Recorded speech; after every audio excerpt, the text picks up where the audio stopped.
دوستو کیا آپ جانتے ہیں کہ بیت اللہ شریف کا امت محمدیہ سے کیا تعلق ہے، کیا کنیکشن ہے؟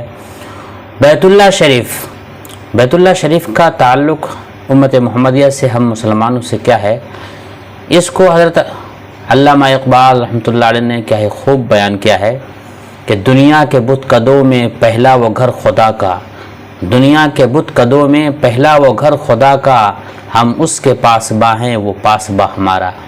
ایک جگہ پر نبی پاک صلی اللہ علیہ وسلم نے ارشاد فرمایا کہ میری امت جب تک خانہ کعبہ کی عزت و احترام کرتی رہے گی، اس کا تقدس اپنے دل میں محفوظ رکھے گی، جب تک اس کی عزت کرتی رہے گی، اس وقت تک میری امت محفوظ رہے گی۔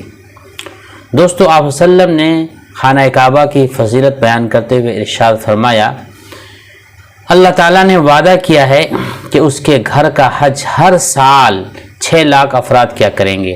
اگر کسی سال یہ تعداد کم ہوئی تو فرشتوں کے ذریعہ کمی پوری کی جائے گی۔ قیامت کے روز اللہ پاک بیت اللہ شریف کو عروس نو، نئی نویلی دلہن کی طرح اٹھائے گا۔ وہ تمام لوگ جو حج بیت اللہ کی سعادت سے سرفراز ہو چکے ہوں گے، اس عروس کا، اس نئی نویلی دلہن کی طرح جو خانہ کعبہ اٹھایا جائے گا، اور اس کے جو دامن ہوں گے اس کو پکڑ کر کے تمام حاجی جنت میں داخل ہو جائیں گے۔ اسی طرح سے آن حضرت صلی اللہ علیہ وسلم نے ارشاد فرمایا کہ حجر اسود جو ہے، جو خانہ کعبہ میں جو لگا ہوتا ہے، حجر اسود جو جنت سے آیا ہے، حجر اسود جنت کے یاقوتوں میں سے ایک یاقوت ہے، ایک قیمتی پتھر ہے۔ قیامت کے دن وہ اس حال میں اٹھایا جائے گا کہ اس کی 2 آنکھیں ہوں گی اور ایک زبان ہوگی جس سے وہ بول رہا ہوگا، اور ہر اس شخص کے بارے میں گواہی دے رہا ہوگا جس نے حق کو صداقت کے ساتھ اسے بوسہ دیا ہو، اسے چوما ہو۔ اسی طرح سے دوسری جگہ آپ صلی اللہ علیہ وسلم ارشاد فرماتے ہیں کہ حجر اسود کو آپ صلی اللہ علیہ وسلم بکثرت بوسہ دیا کرتے تھے۔ ایک روایت میں ہے کہ آپ نے اس پر سجدہ بھی کیا۔ کبھی آپ سواری پر ہوتے تو اپنا عصا مبارک حجر اسود کی طرف بڑھا دیتے تھے اور پھر عصا کے کنارے کو اپنے لب مبارک سے لگا لیا کرتے تھے۔ ایک روایت میں ہے کہ حضرت عمر رضی اللہ تعالیٰ عنہ نے بھی حجر اسود کو بوسہ دیا، پھر یہ فرمایا کہ میں جانتا ہوں کہ تو ایک پتھر ہے جو نفع دیتا ہے، جو نہ نفع دے سکتا ہے نہ نقصان پہنچا سکتا ہے۔ اگر میں نے حضرت صلی اللہ علیہ وسلم کو تجھے بوسہ دیتے ہوئے نہ دیکھا ہوتا تو میں ہرگز بوسہ نہیں دیتا۔ یہ کہہ کر آپ رونے لگے، یہاں تک کہ آپ کی ہچکیاں بند گئیں۔ اس کے بعد آپ نے پیچھے مڑ کر دیکھا تو حضرت علی رضی اللہ عنہ وہاں پر موجود تھے۔ حضرت علی رضی اللہ تعالیٰ عنہ نے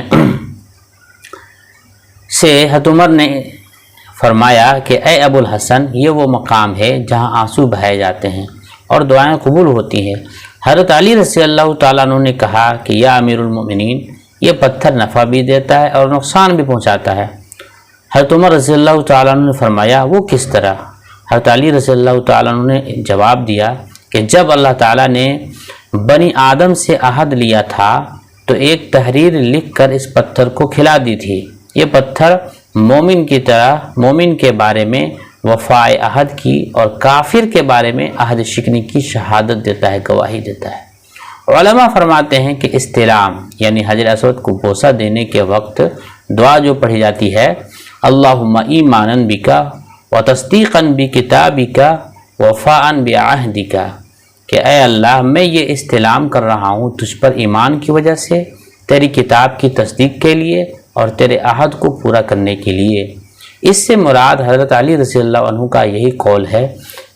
حضرت حسن بصری رحمۃ اللہ علیہ فرماتے ہیں کہ مکہ مکرمہ میں ایک روزہ رکھنا 1 لاکھ روزوں کے برابر ہے، اور 1 درہم خیرات کرنا 1 لاکھ درہم کے برابر ہے۔ اسی طرح ہر نیکی کا اجر 1 لاکھ گنا ہوتا ہے۔ یہ بھی کہا جاتا ہے کہ 7 بار طواف کرنا 1 عمرے کے برابر ہے اور 3 عمرے کرنا 1 حج کے برابر ہے۔ حضرت صلی اللہ علیہ وسلم کا ارشاد ہے کہ رمضان کا 1 عمرہ میرے ساتھ 1 حج کے برابر ہے۔ اللہ ارشاد نبی ہے کہ میں پہلا آدمی ہوں گا جس سے زمین پھٹے گی، یعنی حشر کے دن سب سے پہلے میں اٹھوں گا، پھر میں اہل بقی کے پاس آؤں گا، اور ان کا حشر میرے ساتھ ہوگا، پھر میں مکہ مکرمہ والوں کے پاس آؤں گا، میرا حشر دونوں حرموں کے درمیان ہوگا، یعنی کہ دونوں حرم، خانہ کعبہ اور مسجد نبوی۔ اور دوسری جگہ لکھا گیا ہے کہ جب حضرت آدم علیہ السلام نے اپنے افعال حج ادا فرما لیے تو فرشتوں نے ان سے ملاقات کی اور عرض کیا، اے آدم، آپ کا حج قبول ہوا، ہم نے آپ سے 2000 سال قبل اس گھر کا طواف کیا۔ روایت ہے کہ اللہ تعالیٰ ہر روز رات میں زمین والوں کی طرف دیکھتے ہیں، سب سے پہلے حرم والے کو، احرام والوں کو کی طرف متوجہ ہوتے ہیں، اور اہل حرم میں سے ان لوگوں پر پہلی توجہ ہوتی ہے جو مسجد حرام میں موجود ہوں، چنانچہ ان لوگوں کی مغفرت فرما دیتے ہیں جو طواف میں مشغول ہوں، نماز پڑھ رہے ہوں یا قبلہ رو کھڑے ہوں۔ ایک بزرگ کو کشف کے ذریعہ یہ بات معلوم ہوئی کہ تمام گھاٹیاں جزیرہ کی تمام گھاٹیاں جزیرہ عبادات کے سامنے سربسجود ہیں، اور جزیرہ عبادان جدہ کی طرف سربسجود ہیں۔ بیان کرتے ہیں کہ سورج اس وقت تک غروب نہیں ہوتا جب تک کہ کوئی ابدال خانہ کعبہ کا طواف نہ کر لے، اور کوئی رات اس وقت تک صبح سے ہم آغوش نہیں ہوتی جب تک کہ کوئی اوتاد اس مقدس گھر کا طواف نہ کر لے۔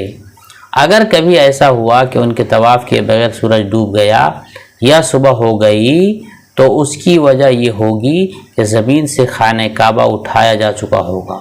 لوگ صبح اٹھ کر دیکھیں گے خانہ کعبہ اپنی جگہ موجود نہیں ہے، نہ اس کا کوئی نشان وہاں باقی ہے۔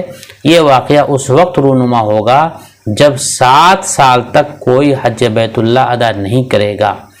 پھر مصاحف سے قرآن مجید، قرآن پاک اٹھا لیا جائے گا، لوگ صبح اٹھ کر دیکھیں گے اوراق سادہ ہیں، ان میں کوئی لفظ باقی نہیں رہا۔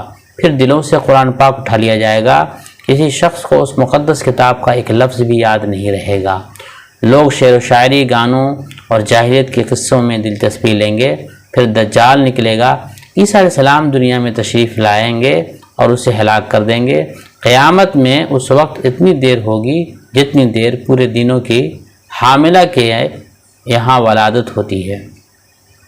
حدیث شریف میں ہے، اس گھر یعنی خانہ کعبہ سے فائدہ اٹھا لو، اس لیے کہ یہ 2 مرتبہ اٹھایا گیا اور تیسری مرتبہ اٹھا لیا جائے گا۔